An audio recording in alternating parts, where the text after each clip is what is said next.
สบายดีน้องชื่อว่ายานวุฒิมวยประจันมาจากสโมสรจำปีจำปารุ่นอายุ17 ปีและการ AFC ฮอบคันเรือแตกต่างแล้วสภาพอากาศอยู่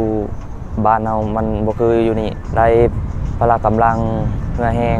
เทคนิคหลายอย่าง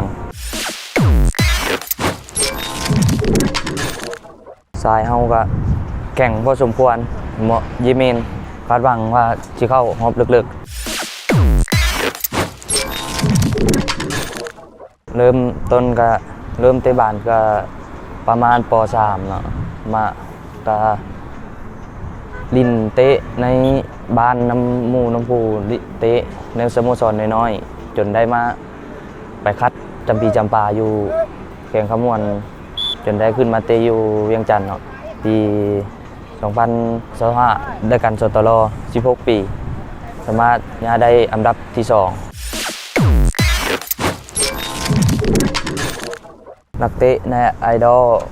คาร์ลอสนักเตะลาวไอต้นพุทธวงศ์ต้องอดทนฝึกซ้อมฟังความโค้ชที่เพิ่นบอกเพิ่นสอนและมีความพยายามกระตือรือร้นต้องมีระเบียบวินัย